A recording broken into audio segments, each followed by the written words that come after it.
Të nderuar shikues dhe miq të TI-s, asalamu alaikum. Mirë se takohemi edhe sot në emisionin Në hijen e mëshirës këtu në RTI, si zakonisht nga hëna në të premten nga ora 16. Në emisionin e sotshëm do të flasim për aspektin udhëzues të Kuranit bashkë me Hoxhën Ahad Durgutin nga qyteti i Rahovecit. Hoxhë, selamu alaikum, mirë se erdhe. Wa alaikum selam, mirë se u gjeta. Atëherë, pa humbur kohë të shkojmë tek tema. Pra që mi të koduas flasim për aspektin udhëzues i Kuranit. Ramazani njihet si muaj i Kuranit, këtë e dim të gjithë. Mirë, po çfarë lidhje thelbësore ka Kurani me këtë muaj? Pse pikërisht në Ramazan pra njëkohësisht është shpall Kurani? Allah shpërblet, bismillah, alhamdulillah, salatu wassalamu ala rasulillah. Lidhja e Ramazanit edhe me Kuranin është një lidhje edhe historike, mirë po edhe praktike. Nëse kthyerim në histori dhe kthehemi mbrapa, shohim që Allahu i Madhëruar ka zgjedhur pikërisht këtë muaj, madje saktësisht natën e Kadrit, për zbritjen e Kuranit Fisnik. Fillimisht është zbrit Kurani Fisnik në tërësi, pastaj edhe është zbrit tek Muhamedi sallallahu alaihi wasallam pjesë. Pra është një histori e cila i paraprin kësaj lidhje. Pastaj është edhe pjesa praktike. Pra, qëllimi i Ramazanit është në përputhje plot me qëllimin e Kuranit. Pra, apo le të themi më mirë, pra roli kryesor i Kuranit që është, apo ai thelbi për cilin Allahu i Madhëruar e ka zbrit këtë libër mes njerëzve, është mënyrë që me shërbysy udhëzues për të devotshmit. Në anën tjetër, kur e shohim se Ramazanin, pra Allahu i Madhëruar e ka bë muaj me cilin njerëz të thjeshtë, të rëndomt, besimtarë të cilët janë duke u përpëlit për me arrit fisnikërinë e shpirtit të tyre, e ka bërë si një urë drejt devotshmërisë. Sa më shumë që besimtari arrin me përmbush këtë qëllim brenda muajit të Ramazanit, aq më shumë pastaj Kurani e kryen rolin për cilin Allahu i Madhëruar ka zbrit, që është udhëzues për njerëzit. Kur flasim për aspektin udhëzues të Kuranit, çfarë nënkuptohet me këtë term dhe po ashtu do thotë a është Kurani vetëm për lexim të sevap apo edhe drejtim tjetës? Pra, ky është një keqkuptim shumë herën, veçantë në muajin e Ramazanit, kur besimtarët me drejt i japin, le të themi, përpjekjet e tyre maksimale që me bëu sa më shumë hatme, me lexu sa më shumë Kur'an, me thënë sa më shumë shkronjat e Kur'anit, duke mbështetur tek hadithet e pejgamberit sallallahu alaihi wasallam, i cili na mëson që secili që lexon Kur'anin Fisnik, për secilën shkronjë të tij, pra ka shpërblime të shumta dhe të shumëfishta, Allahu në vazhdimsi e shpërblen. Mirë, por ky nuk është qëllimi kryesor i Kur'anit. Ky është një inkurajim nga ana e Allahut të Madhëruar përmes pejgamberit sallallahu alaihi wasallam që besimtarët me u përqendru te thelbi i Kuranit. E kur themi tek aspekti udhëzues i Kuranit, kemi për qëllim tek përqendrimin tek përmbajtja e tij. Pra, tek teksti i Kuranit, tek ato çfarë Kurani nënkupton, e që arrihen përmes, le të themi, dy mekanizmave tepër të rëndësishëm, të cilët shumë për njerëzve janë shkalojnë, ato janë është tadabbur edhe tafekkur. Tadabbur është pak a shumë një reflektim i asaj që e lexon, dhe tafekkur është ka të bëjë me analizën e përmbajtjes së Kuranit. Nëse besimtari kalon nga qëllimi tek pjesa e inkurajimit, atëherë nuk e di sa ka rëndësi. Gjithsesi, ky nuk është dekurajim për besimtarët që mos më shfrytëzojnë në Ramazan për me lexuar shumë Kur'an, mirë po këtë lexim me shoqëruar në vazhdimsi me meditim dhe analizë të thellë të secilës fjalë, të secilës përmbajtje të Kur'anit. Prandaj, veçantë tek ne, meqense pra e dim që shumica nuk e kuptojnë gjuhën arabe, unë i sugjeroj dhe inkurajoj që përveç leximit të Kuranit në origjinal, t'i kthehen edhe leximit të Kuranit në gjuhën shqipe. E pse jo ta shoqërojnë edhe leximin e tyre të Kuranit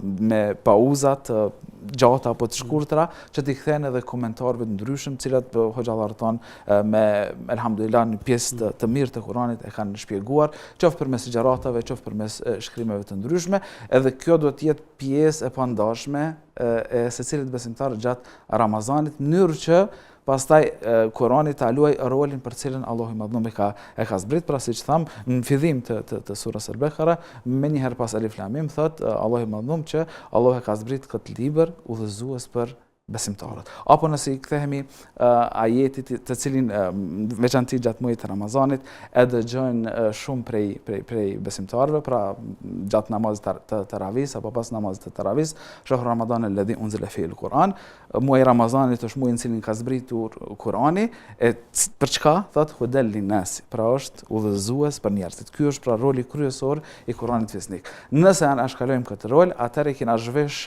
pra Kuranin për misionit të tij. Pra, Kurani nuk është një poezi, nuk është një ilahi, po, elhamdulillah, ta qetëson zemrën, ta ndreq humorin, ta ndreq ditën, ta ndreq natën, ta knaq zemrën, ta knaq shpirtin. Mirë po, qëllimi kryesor është pra aspekti i udhëzues. Mund themi se Ramazani është një shkollë për ta rikthyer Kuranin si udhëzues në jetën tonë të përditshme? Patjetër, pra, ky muaj duhet me u shfrytzu për këtë arsye.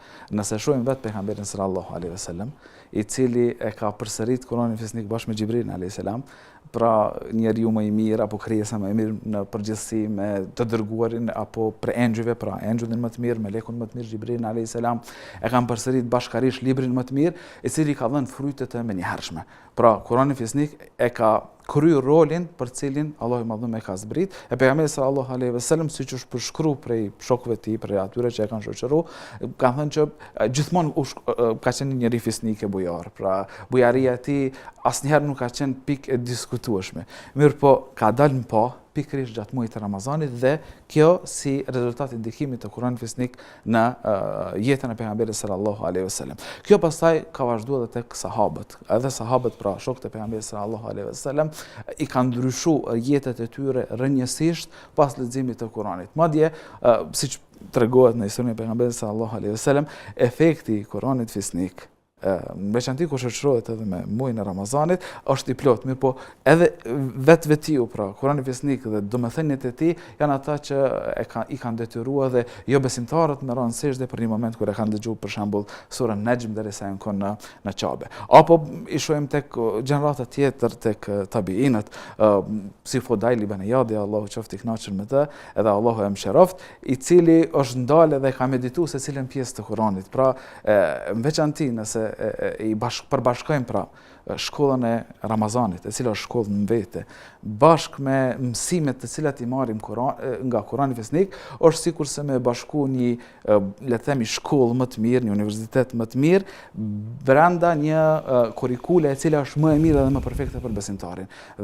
Vetëm duke e shfrytzuar në këtë formë Kurani fisnik, edhe në këtë formë muajin e Ramazanit, muajin e bekuar të Ramazanit, besimtari mundet me arrit pra qëllimet, edhe nga Kurani fisnik, pra që tham është udhëzues për besimtarët të devotshëm dhe për njerëzit në përgjithësi, dhe nga Ramazani i cili pra historikisht e ka pas këtë rol, ku Allahu thot pra në Kuran, la'allakum tattaqun, në mënyrë që ju të bëheni të devotshëm.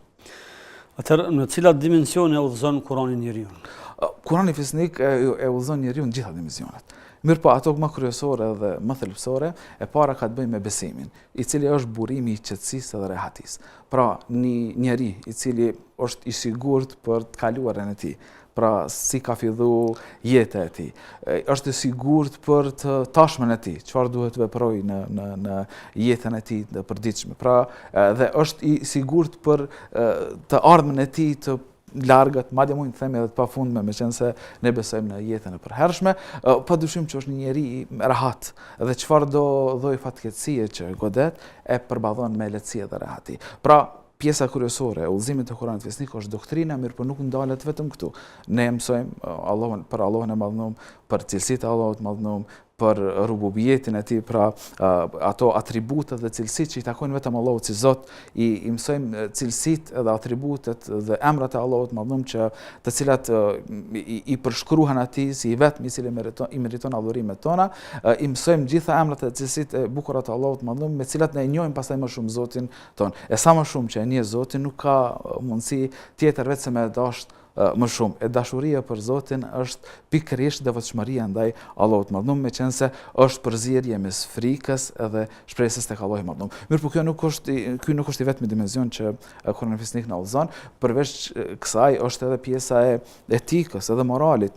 Pse Kurani nuk jep gjithmonë rregulla të thata, por shpesh rrëfen histori dhe shembuj ndryshëm. Po, pra Kurani fisnik është libër i gjallë, edhe këtë e vren secili që e lexon me meditim. Pra, do të ishte vërtet shumë i thotë nëse Kurani fisnik do të vinte me rregulla abstrakte të cilat qëndrojnë në ajër. Mirë po, secilin rregull, secilin mësim që Kurani fisnik e ka sjell në përmbajtjen e tij, brenda gjermës së tij, e ka ilustruar edhe me shembuj konkret nga historitë së kaluarës. Prandaj gjejmë për shembull historinë e Ibrahimit alayhis salam. ku Kurani Fisnik përmes Ibrahimit a.s. na tregon rezultatet e durimit, rezultatet e përkushtimit ndaj Allahut të Madhërum. Madje e quan Ibrahimin a.s. umet edhe pse ishte njeri i vetëm. Pra umet popull e quan Ibrahimin a.s. edhe pse ishte një njeri i vetëm. Pastaj na sjell Musajin a.s. Vetë jeta e Musajit a.s. nga lindja e tij e deri në fund të historisë që rrëfet në Kuranin Fisnik, ka mësime të shumta. Kemi mësimet për fundin e dredhive të bijve të Israelit. Kemi mësime të përkushtimin ndaj së vërtetës në ballafaqimin e parë të saj dhe rezultatet të cilat pasojnë, sikurse që është rasti i magjistarëve në kohën e Musait a.s. Pastaj kemi tregimin e Isait a.s. dhe të ndihmëtarëve të cilat Allahu na inkurajon gjithë besimtarët të jenë të tillë në raport me fenë e tij. E mbi të gjitha disa copëza të historisë që kanë bëjnë me Muhamedit sallallahu alaihi wasallam, qense Kurani pra është shpall dal nga dal gjatë gjithë jetës së tij apo periudhës 23 vjeçare, pjesës së fundit të jetës së pejgamberit sallallahu alaihi wasallam. Allah e shpërbleft. Si e formoson Kurani zemrën dhe mendjen e njeriu, jo vetëm në veprimet jashtme?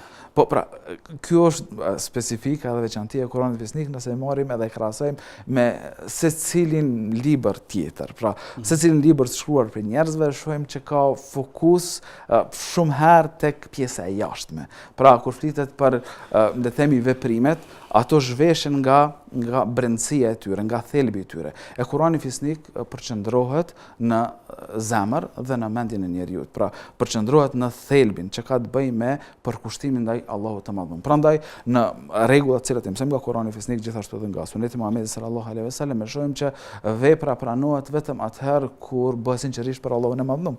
E kjo kthehet kryekëput në zemër. Pastaj duhet të jetë edhe në përputhje me Sunetin e pejgamberit sallallahu alaihi wasallam. Prandaj secila vepër e cila thjesht bëhet në mënyrë mekanike, pa një mbështetje nga prapa me bindje thellë, ajo vepër nuk mund të quhet vepër e mirë fillimisht, pra nuk mund të quhet as vepër e mirë. E lëra më pastaj të jetë edhe e pranuar tek Allahu i Madhërum. Prandaj Kurani Fisnik na mëson që pjesa më e rëndësishme është ajo nga besimi, mirë po nuk e anashkalon rëndësinë edhe të veprave të jashtme. Prandaj e shohim që në Kuranin Fisnik përmendet përveç besimit, mbështetjes tek Allahu i Madhërum, devotshmërisë, të cilat janë gjitha veprat e zemrës, përmendet edhe namazi, përmendet edhe agjerimi, të cilin e ushtrojmë dhe manifestojmë gjatë këtij muaji, përmendet haxhi dhe përmenden obligime tjera, të cilat janë veprat konkrete dhe veprimet të cilat i kryejnë besimtarët gjatë jetës së tyre.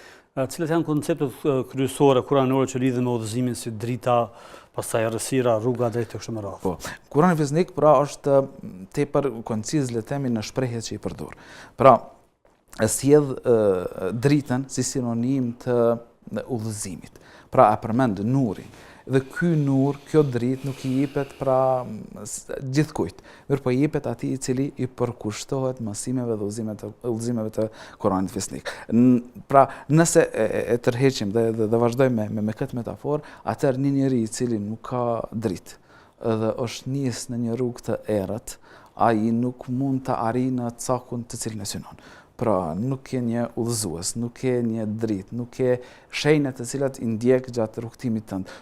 Si mund të arrish atje ku je nisur pa këtë orientim, le të themi, nga Allahu i Madhërum në këtë rast, meqense se ne e synojmë kënaqësinë e Allahut të Madhërum dhe shpëtimin nga zjarri i xhenemit. Në anën tjetër, pra, devijimi është simbolizohet me errësirën dhe për te simbolikës jo besimtarët në ditën e Kiametit dhe ata cilat nuk kanë veprat mjaftueshme kur e marrin dritën nga Allahu i Madhërum për shkuar prej matjes së veprave drejt siratit, janë errësirë të thellë. Veçanti përmenden pra në Kuranin Fisnik shembull i hipokritëve apo munafikëve, të cilët mbesin të hutuar dhe kërkojnë dritë nga besimtarët, mirë po kjo dritë nuk i jepet, meqense mënyra për ta fituar këtë dritë është kjo kohë, sa jemi në këtë botë. Dhe pastaj është rruga e drejtë, e cila nuk është thjesht një udhëtim pra le të themi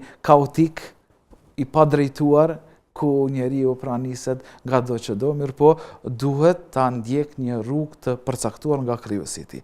Prandaj këtu Kurani Fisnik është manual të cilin secili besimtar nuk e ka luksin të heqë syt le themi prej tij gjatë gjithë jetës së tij. Nuk ka një besimtar i cili apo njeri le themi në përgjithësi që mund të pavarësohet nga Kurani Fisnik që nga le themi momenti kur fillon të logjikoj, madje edhe më herët se kaq, sepse mund ta mësoj Kurani Fisnik përmendesh, mirë po që nga momenti kur fillon të logjikoj deri në vdekje, ka nevojë për këtë shoqërues, ka nevojë që t'ja vizatoj rrugën drejt Allahut të Madhëm.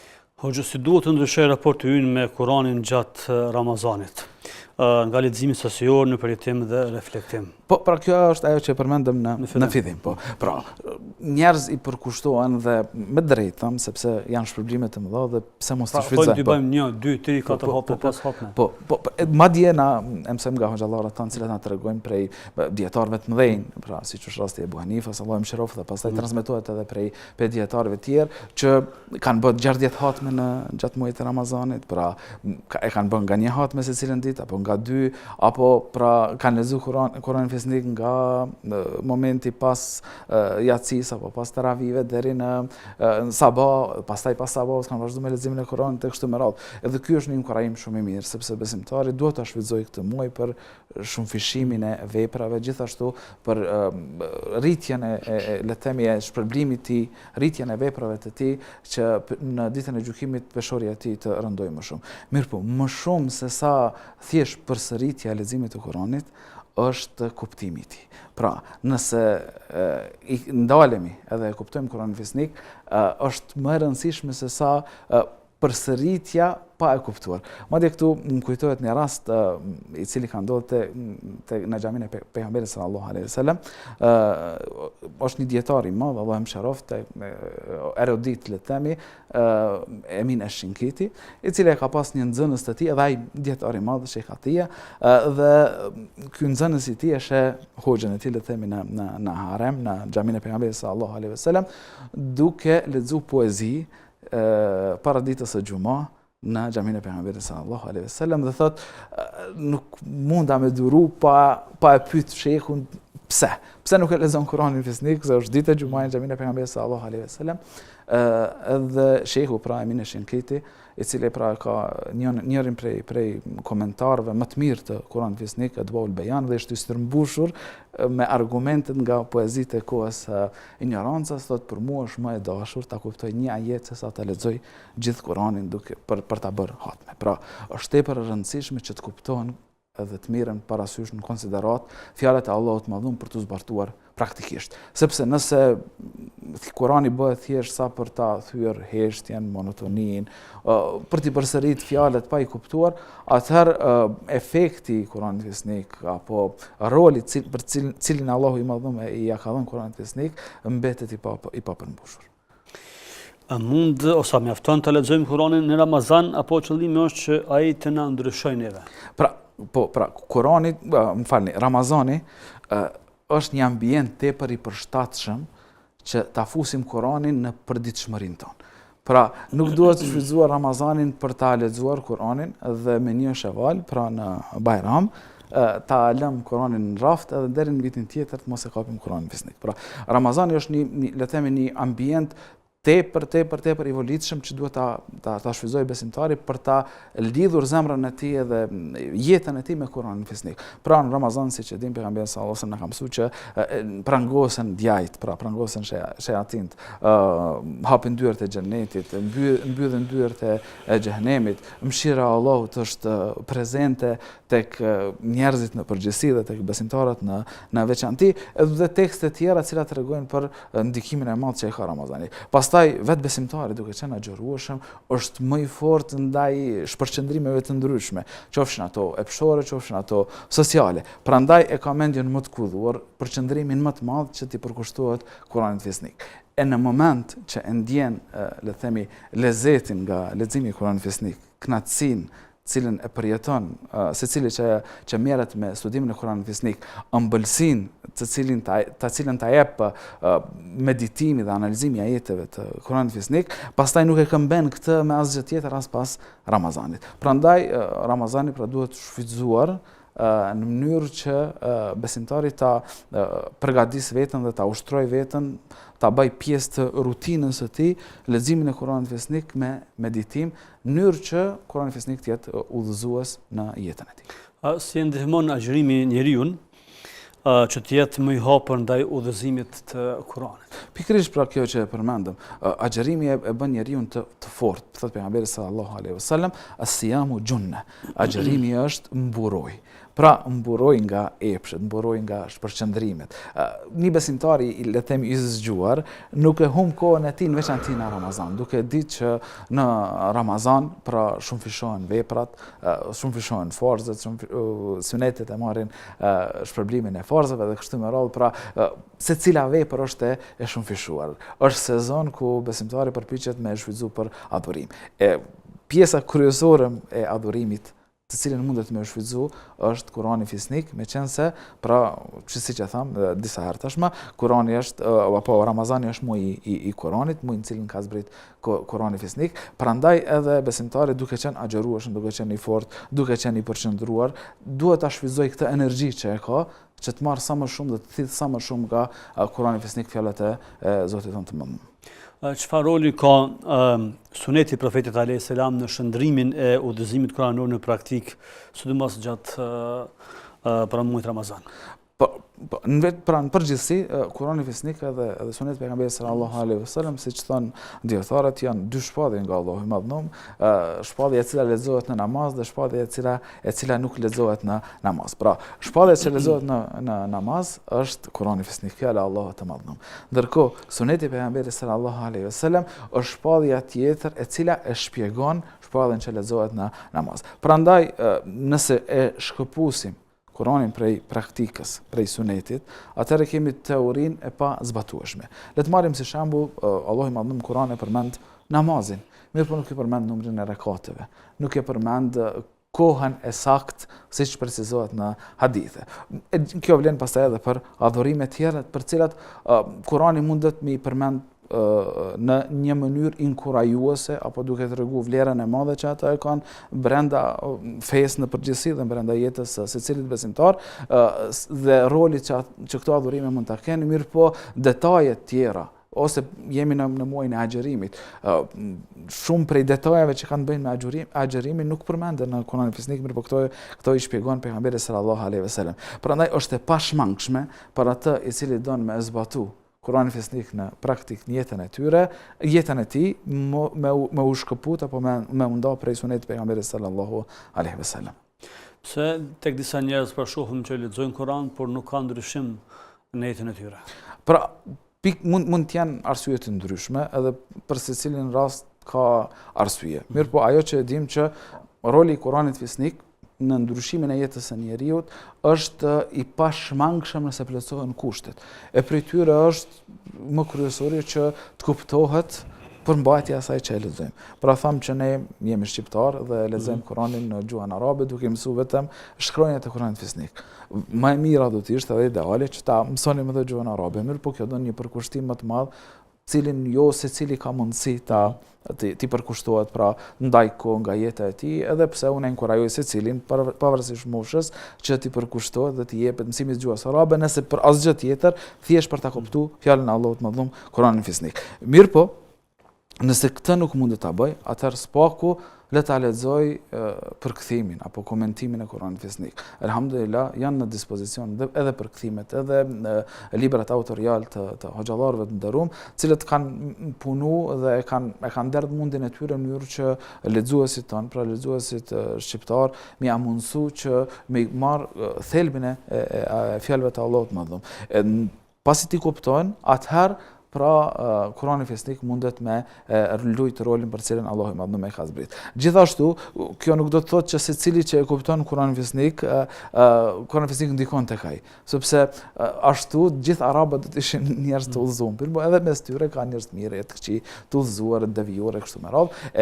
Kjo do të thotë që përveç kuptimit pra që duhet ta kemi për fjalët e Allahut të Madhërum, është tepër e rëndësishme të hapim edhe zemrën për Kuranin Fesnik. Pra, dikush i cili lexon Kuranin, le të themi, me idenë që gjej vegza ku mund të kapet për ta sulmu, ose për ta mohu, nuk mund të ketë ndikim pozitiv.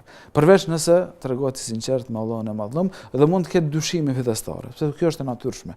Ne elhamdulillah jemi shumë prej nesh, pra Allahu na ka nderuar duke na bërë që të rritemi në familje apo në mesin e besimtarëve, ku nuk kemi pas probleme të cilat mund të kenë të tjerët që mund të jenë rritur në mjedise jo të favorshme për udhëzim.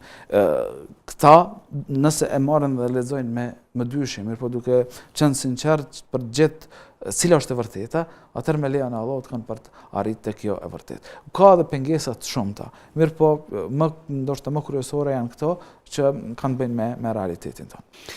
Dr. Hoxh, çfarë përmend vetë Kurani si pengesa për udhëzim? Zemra mbyllur, egoja, mëkatet, mos reflektimi.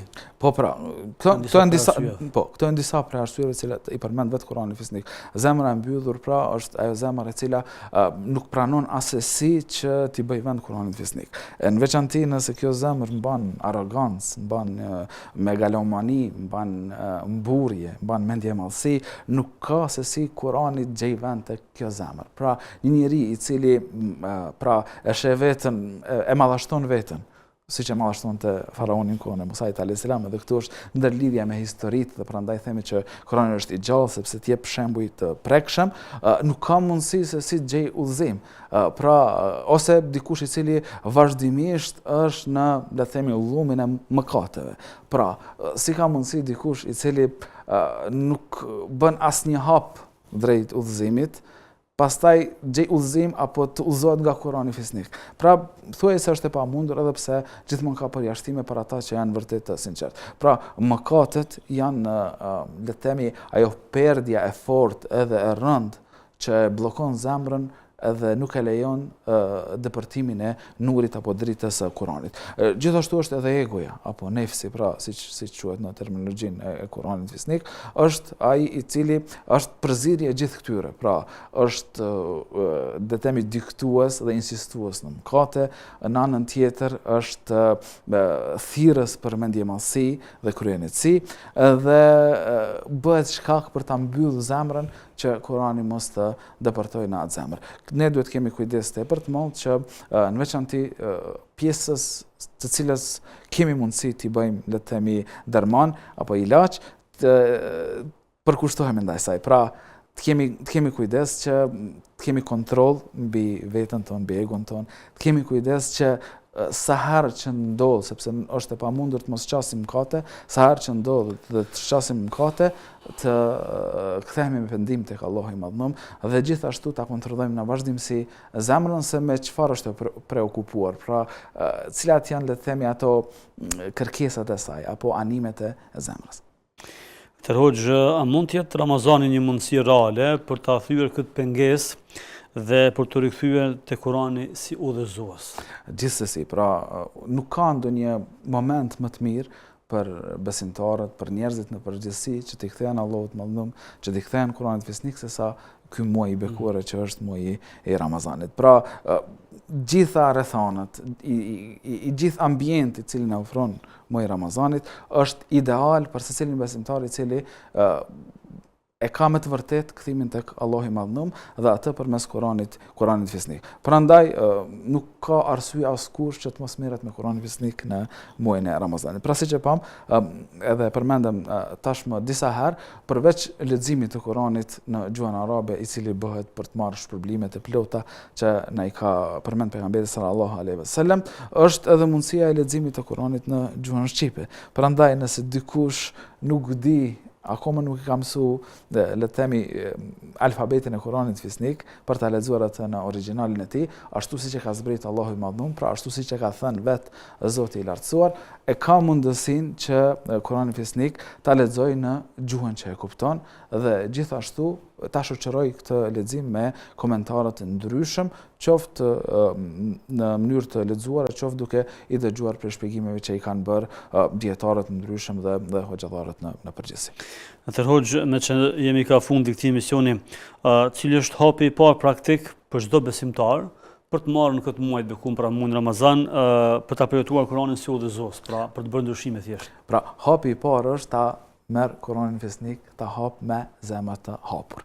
Pra, të hap zemrën për Kur'anin Fisnik dhe ta lexoj me përkushtim se cilën pjesë të Kur'anit Fisnik, duke fillu prej kaptinës parë, prej surës parë, e që është El-Fatiha, hapësja e Kur'anit Fisnik, e duke fillu me falënderim ndaj Allahut Madhum, e cila vetë surja fillon me këtë, pra duke thënë Elhamdulillahi Rabbil Alamin, Ar-Rahmanir Rahim, Maliki Yawmiddin, Iyyaka na'budu wa iyyaka nasta'in, ihdinas siratal mustaqim. Pra, këto ajetet e para, nëse besimtari i mediton, janë ato cilat ja shishmojnë, le të themi, gjithë përmbajtjen e Kur'anit Fisnik, edhe nuk e di si do të mund të pas kësaj, pas kuptimit të këtyre ajeteve, pas kuptimit të drejtë, le të themi, surës parë të Kur'anit Fisnik, e cila është, pra, le të themi, surja amëz e Kur'anit Fisnik, me qenë si përmbledh kuptimet kryesore, si ka mundësi pastaj të shkëputet apo të ndahet nga Kur'ani Fisnik. Pra, ajo që duhet e para është sinqeritet edhe qiltërsi e plot në raport me Allahun e Madhënum, pastrimi i zemrës. Pra, shumë herë dëgjojmë atë fjalën që e thon shumë njerëzit, unë e kam zemrën e pastër, e dëshmoje. Nëse ke zemrën e pastër, merre Kur'anin Fisnik dhe shiko, sepse Kur'ani Fisnik ndër të tjera është edhe një simatse për të regu nëse zemra është e pastër apo nuk është e pastër. Një zemër e pastër nuk ka alternativë tjetër vetë se jo ta doj, po të dashurohet pas përmbajtjes së Kur'anit Fisnik. Ndërkohë zemra e njollosur në varësi me aq sa i ka njollë dhe aq sa është zhytur me mëkate, aq sa është e mbyllur, aq më larg qëndron nga Kur'ani Fisnik dhe aq më indiferente është ndaj përmbajtjes së Kur'anit Fisnik. Pra, të jemi të qartë, përveç që duhet ose mundemi me lexu Kur'anin në gjuhën arabe, duhet të kemi parasysh çështjen me meditu, me lexu në gjuhën shqipe që kemi edhe në përkthim, edhe të mësojmë me gjuhën arabe që ta dimë çfarë po lexojmë dhe çfarë bëhet fjalë, jo të mirë me atë si shabullon kuptimin që të bëjmë hatme sa më shumë, por në fakt forme nuk është të dalmë me atë çfarë kemi lexuar. Pra ne mund të numërojmë hatme me numër, por jo edhe çfarë kemi mësuar nga ajete ndryshme të cilat kanë mesazhe shumë të mëdha. Pikërisht Naim, pra përsëritja e hatmeve, leximi i Kur'anit Fisnik e ka vlerën e tij. Edhe ky nuk është asnjëherë, domethënë, qëllimi që me i dekoraju njerëzit nga po leximi i Kur'anit edhe shtimi i hatmeve. Mirë, po nuk është qëllimi kryesor i Kur'anit Fisnik. Qëllimi kryesor i Kur'anit Fisnik është roli i tij udhëzues, aspekti i tij udhëzues. Nëse zhveshim për këtij roli, pastaj janë në pikpyetje edhe pjesa tjetër të cilën mëtojmë ta marrim nga leximi i Kur'anit. Prandaj, pra, jo thjesht që themi që mund të lexohet Kur'ani Fisnik në gjuhën shqipe. Mirë, po e nënvizoj me shumë viza, duke bërë bold atë tekst që duhet të lexohet patjetër në mënyrë që ta luajë rolin e tij. Atëherë në fund, çfarë do thotë të marrësh Kur'anin seriozisht si udhërfyes i jetës? Më qenë se kemi shikues dhe dëgjues të ndryshëm, kemi nga ata që janë praktikues, nga ata që janë edhe fillestarë këtë Ramazan duke na shikuar, për shumë njerëz është e paqartë. Po, me marrë seriozisht Kur'anin Fisnik si udhëzues të jetës, do të thotë që më ju përmbajt mësimeve të tij. Pra, secilën pjesë të Kur'anit Fisnik cilën e marrim, e analizojmë, e lexojmë, pastaj duhet edhe ta zbatojmë në praktik. Prandaj, për shembull, prej sahabëve përmendet, prej shumë prej tyre, mes tyre është edhe Abdullah ibn Mesudi, Allahu qoftë i kënaqur me të, thotë që ne nuk i mësonim 10 ajetet nga pejgamberi sallallahu alaihi wasallam, pa i kthyer ato në praktik. Pra, ky është le të themi, marrja me seriozitet edhe përkushtim të fjalëve të Allahut Madhënor. Pra, nuk është që i mungon të kapaciteti për të marrë më shumë se sa 10 ajete, për të mësuar më shumë se sa 10 ajete nga pejgamberi sallallahu alaihi wasallam, as nuk ishte mungesa që nuk kishte më shumë ajete të shpallura tek pejgamberi sallallahu alaihi wasallam. Mirë, qëllimi ishte që ato të realizohen, që të jetësohen në praktik. Në moment që nuk realizohen apo nuk jetësohen në praktik, sipas kuptimit të sahabëve që ata kanë kuptuar më së miri pejgamberin sallallahu alaihi wasallam, fjalën e Allahut, Kur'anin Fisnik dhe kanë pas përmësues pejgamberin sallallahu alaihi wasallam, nuk ja vlen me mësu ajetet e tjera. Pra, edhe kjo nuk do të shërbejë si do themi dekoraim për mësimin përmendsh Kur'anit Fisnik, i gjithë duhet mësohet dhe duhet na shtohen sa më shumë hafizat e Kur'anit Fisnik, ata të cilët e mësojnë përmendsh Kur'anit Fisnik, mirë po jo duke e anashkalu apo duke e lënë menjan zbatimin praktik të Kur'anit Fisnik. Pra, qoftë nëse je fillestar, qoftë nëse je le të themi me përvojë të madhe në fe dhe i përkushtuar ndaj fetarisë, askush, as i pari dhe as i dyti, nuk e ka luksin që të pavarësohet nga Kurani Fesnik. Pa marrë parasysh sa, le themi, i kompletuar në aspektin fetar nuk ke mundësi me u pavarësu mbrej mësimeve dhe udhëzimeve të Kuranit Fesnik, meqense jeta është e krijuar në këtë mënyrë që Allahu me urtësinë e tij e ka kriju, e cila të ballafaqon me sfida të ndryshme.